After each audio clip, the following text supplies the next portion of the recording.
partir de agora estamos começando mais uma live aqui. Sejam muito bem-vindos. Uma boa noite para vocês nesse dia 11 de fevereiro de 2021. Né? Sejam todos muito bem-vindos. Antes de mais nada, já se inscreve no nosso canal, ative o sino de notificações e já começa a dar um like. Já prepare as suas perguntas, que hoje a nossa convidada é a jornalista e repórter Elaine Cortez, que trabalha no programa Hoje em Dia, da TV Record. A Elaine Cortez tem 20 anos de experiência e 16 anos dedicados ao telejornalismo. Ela já atuou na Globo e também no SBT, como produtora, repórter, apresentadora, editora-chefe, já fez coberturas internacionais. E hoje a Elaine está aqui com a gente para bater um papo sobre comunicação positiva e você tirar as suas dúvidas para também conhecer um pouco mais da Elaine e também da carreira dela. Elaine, seja bem-vinda aqui. E também boa noite ao meu companheiro André, que está sempre com a gente aí na luta do crescimento do canal. Sejam bem-vindos. Elaine, obrigado por ter aceitado o nosso convite, tá bom? Boa noite a todo mundo que nos acompanha aí. Boa noite, Washington, André. Muito obrigada pelo convite. Conversar é a minha especialidade, então é muito bom estar aqui com vocês. Bacana. Elaine, você iniciou a sua carreira no SBT primeiro ou na Globo? Numa afiliada da Rede Globo, no município onde eu nasci e morei por bastante tempo, né? Depois fui para a Globo, depois SBT, aí voltei para a Globo e fui para a Record, onde eu estou até agora. E na Record você está há quanto tempo, mais ou menos? Desde 2011, no programa Hoje em Dia. Você começou a fazer coberturas, como a gente estava conversando agora há pouco em off, de reportagens um pouco mais, informações um pouco mais impactantes. Como é que foi essa experiência para você, Elaine? Eu acho que é um caminho natural, né? Principalmente no início dessa carreira, nessa profissão, a gente tem que estar pronto para tudo. E o factual, como a gente costuma chamar, né? Aquelas notícias que acontecem naquele exato momento e para onde a gente deve se deslocar, é uma das primeiras lições do repórter iniciante, né? A gente pratica muito,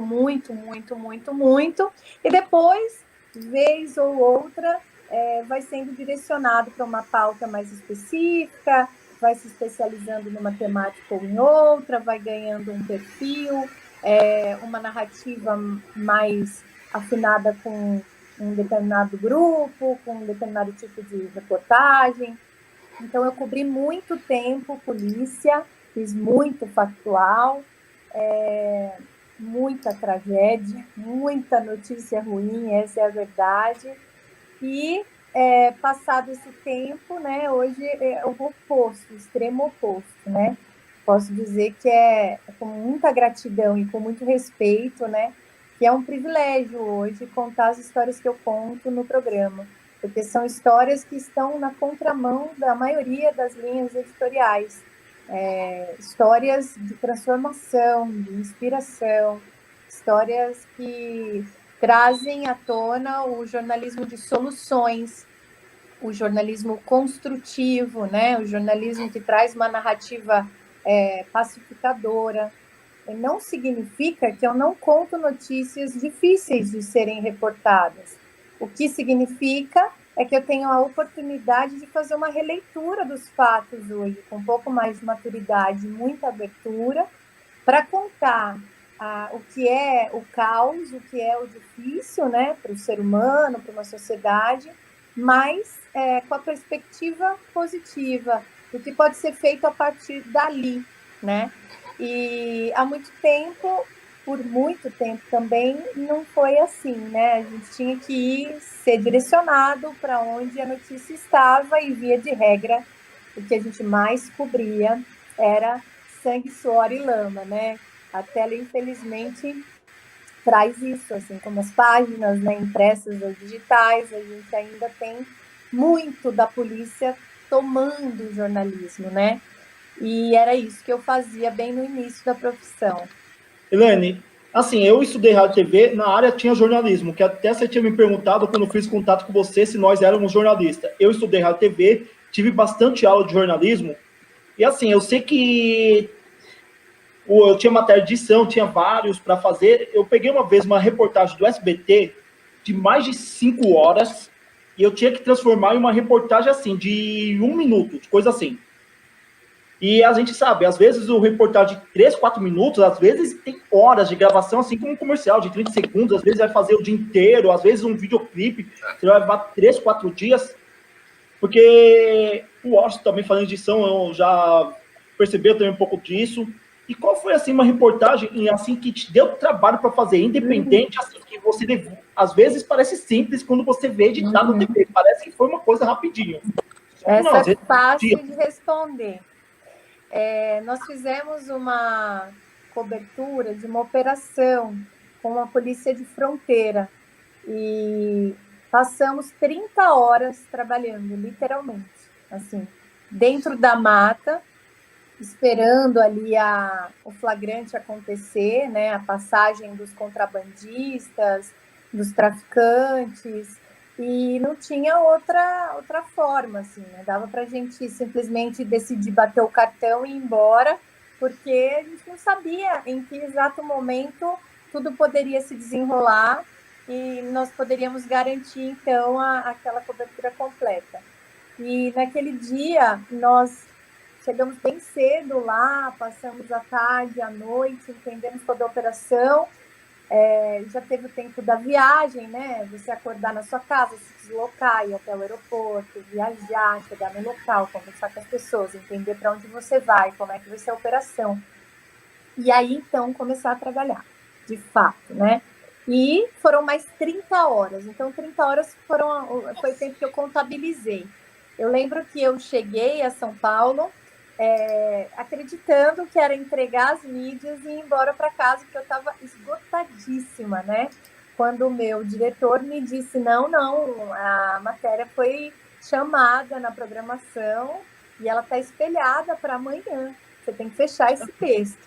E naquele momento eu tive que sentar, respirar fundo, encontrar uma força que eu não sei de onde vem, porque é muito mais transpiração do que inspiração, para que o texto fluísse e eu conseguisse contar tudo que foi aquela operação, mesmo muito, muito cansada.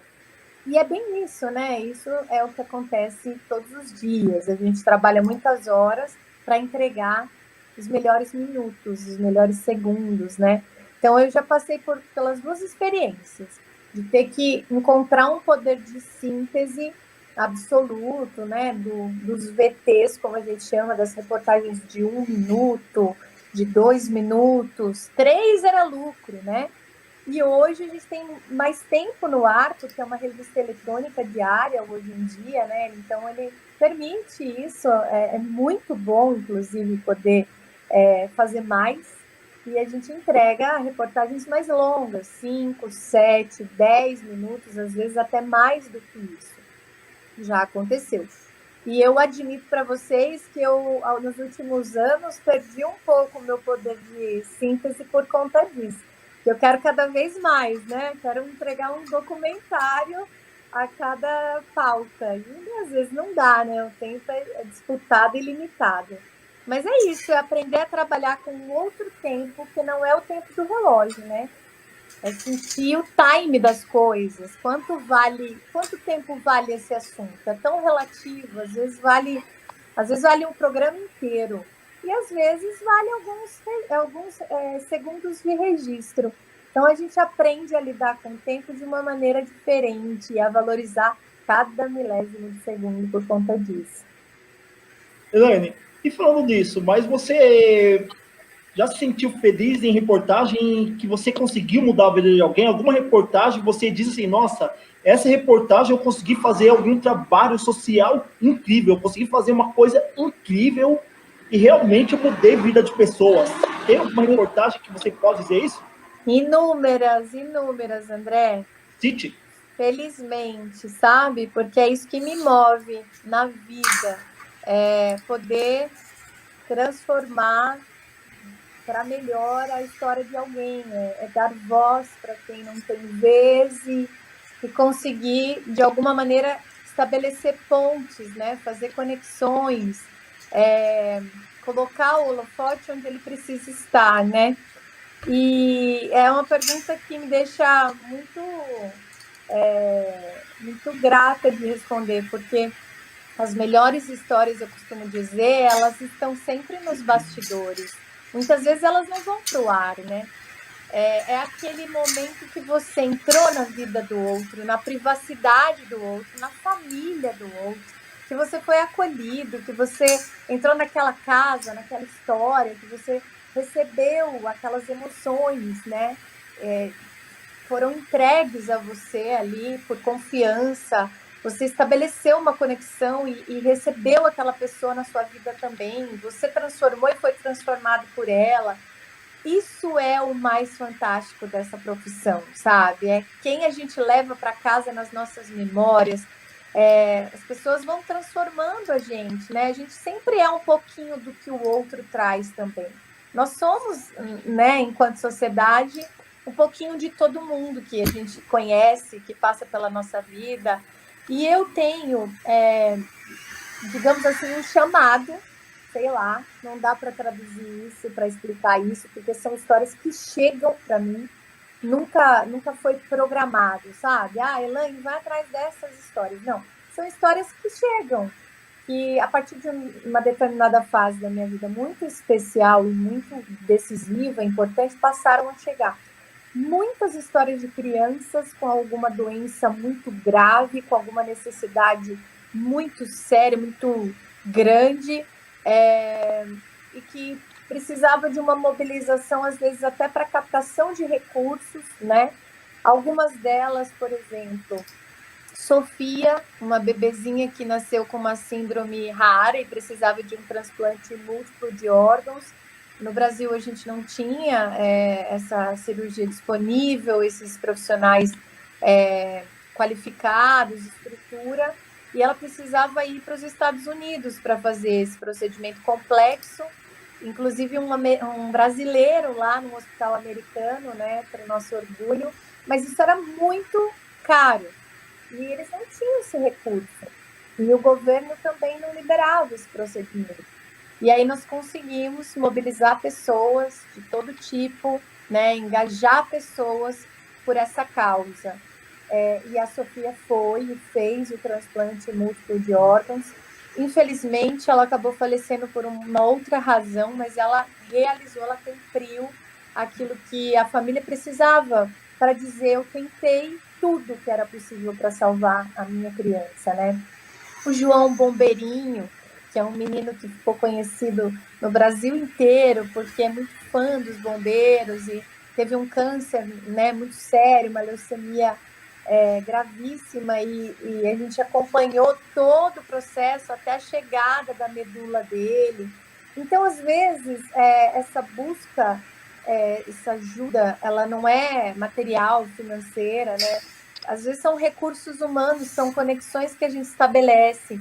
E assim, essa é uma pergunta até difícil de responder, porque se a gente não fizer isso todos os dias, não fez nenhum sentido, né? A gente tem que mudar a vida de alguém, de alguma forma. A gente precisa fazer isso. Faz parte, tá intrínseco na profissão, né? Mas eu tenho um apego especial com as crianças e com essas questões ligadas à saúde. Por alguma razão, elas acabam parando na minha mão muitas vezes, e por muitas vezes, felizmente, a história terminou bem. Onde eu estudei... entender a pergunta para eu responder da melhor maneira possível. Eu posso explicar por experiência Regis, própria. elabora aí de novo a pergunta, Regis. Mas eu acho que eu posso explicar um pouco, experiência própria. Eu estudei nessa área e realmente é poucos o que se formam que entram nessa área. É poucos que se formam que entram nessa área. É muito difícil o mercado de trabalho para essa área. Olha, gente, eu vou contar para vocês, assim, sem nenhum clichê, tá? A minha intenção nem é essa. É uma história que eu acho que eu nunca contei, não publicamente.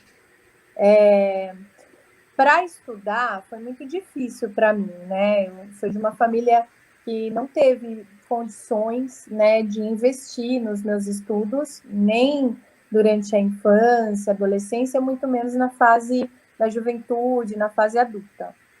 Então, eu estudei sempre em escola pública, desde a primeira série, lá no início, que agora mudou tudo os nomes, né, até o último ano do ensino médio. E quando eu terminei o ensino médio, eu prestei vestibular, eu queria fazer jornalismo, mas eu não tinha a menor possibilidade de passar numa universidade pública pelo nível de escolaridade, pela qualidade de ensino que eu havia recebido. Claro que hoje eu sei que isso não é critério, mas eu não fui preparada para aquilo, nem por mim, nem por ninguém. E também não tinha condições de pagar uma faculdade particular, mas queria muito estudar. E aí eu já trabalhava, né? Já trabalhava, inclusive, na associação comercial do Suzano. Eu sempre cito, porque eu sou muito grata a essa primeira oportunidade de trabalho, eu tinha 16 anos, né? Mas o que eu ganhava era para sustentar a minha casa. Assim, não dava para eu incluir uma mensalidade ali de faculdade, né? E aí, o que eu fui fazer? E eu conto isso com extrema naturalidade, com muito respeito. Tem gente que transforma isso, sabe, assim, exagera na coisa. Eu acho que é com muita naturalidade que a gente tem que aprender a falar das nossas conquistas, né? O que dava para eu fazer no final de semana, por exemplo, no fim de semana, para juntar um dinheiro a mais para conseguir pagar aquela mensalidade? Surgiu um bico, um freela, né? Um trabalho temporário na mesma entidade onde eu trabalhava, que era tirar cópias para alguns alunos da pós-graduação que iam lá alugar aquele espaço, estudar lá, fazer café, limpar 2 banheiros, alinhar algumas cadeiras, apagar um quadro branco, trocar os lixinhos e lavar aqueles banheiros, né? Fazer uma limpeza naquele local. E foi isso que eu fiz por 2 anos e meio, até ter condições de conseguir pagar somente a minha faculdade e não mais tantas despesas de casa. E quando eu me formei, eu não tinha nenhuma ideia, não pensava em televisão, foi muito por acaso que eu acabei na televisão, não conhecia ninguém, sabe? Eu simplesmente fiz o meu TCC na faculdade, que foi sobre o 11 de setembro. Na época, a minha universidade fazia monografia, preparava a gente para a iniciação científica desde o primeiro ano. Então, tinha projeto de pesquisa todos os anos, um TCC por ano. E num desses anos, que não foi o último ano, no meio do caminho, né, já no finalzinho do curso, o meu TCC foi sobre o 11 de setembro. E o primeiro âncora, né, brasileiro a transmitir a notícia e dizer que foi um atentado sem ter uma absoluta certeza disso foi o Carlos Nascimento, que na época trabalhava na Globo. E nós fomos entrevistá-lo. E aquela entrevista para um trabalho de faculdade, aquele momento ali, que tantas vezes é banalizado pelos universitários ou não é tão aproveitado, foi, digamos assim, o meu ingresso nesse mundo, porque eu tive esse contato com ele, ele me entregou um cartão, ele disse, você tem futuro, se você precisar de alguma coisa, me procura. Só que é claro que eu precisava, eu queria ligar no dia seguinte, queria falar, me contrata, me dá um estágio, mas eu não tinha o que falar para ele, né? Eu tinha que saber o que eu ia falar, como eu ia usar esse contato.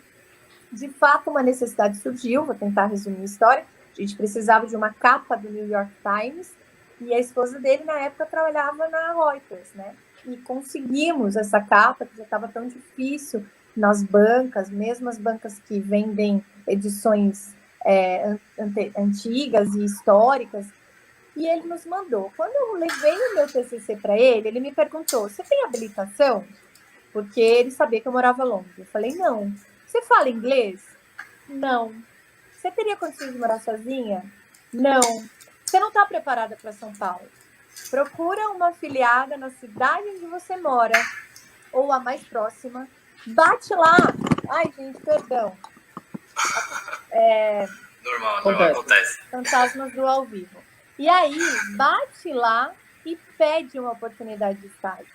E eu pensei, como? Eles nunca vão me contratar. Vou bater lá e falar, então, sabe o que é? Que eu recebi um conselho do Carlos Nascimento e eu vim aqui. Mas foi exatamente o que eu fiz. Eu tinha 6 meses só para me formar. E eu bati nas portas da TV Diário, afiliada à Rede Globo, em Mogi das Cruzes. Inclusive, o Dino Rodrigues, com quem eu aprendi muito, me disse assim, por que eu te contrataria se faltam 6 meses para você se formar? Né? E eu fiquei lá por 5 anos. Ideias de vender produtos e serviços. Então, a gente precisa ter discernimento para usar e também para consumir. Entendi.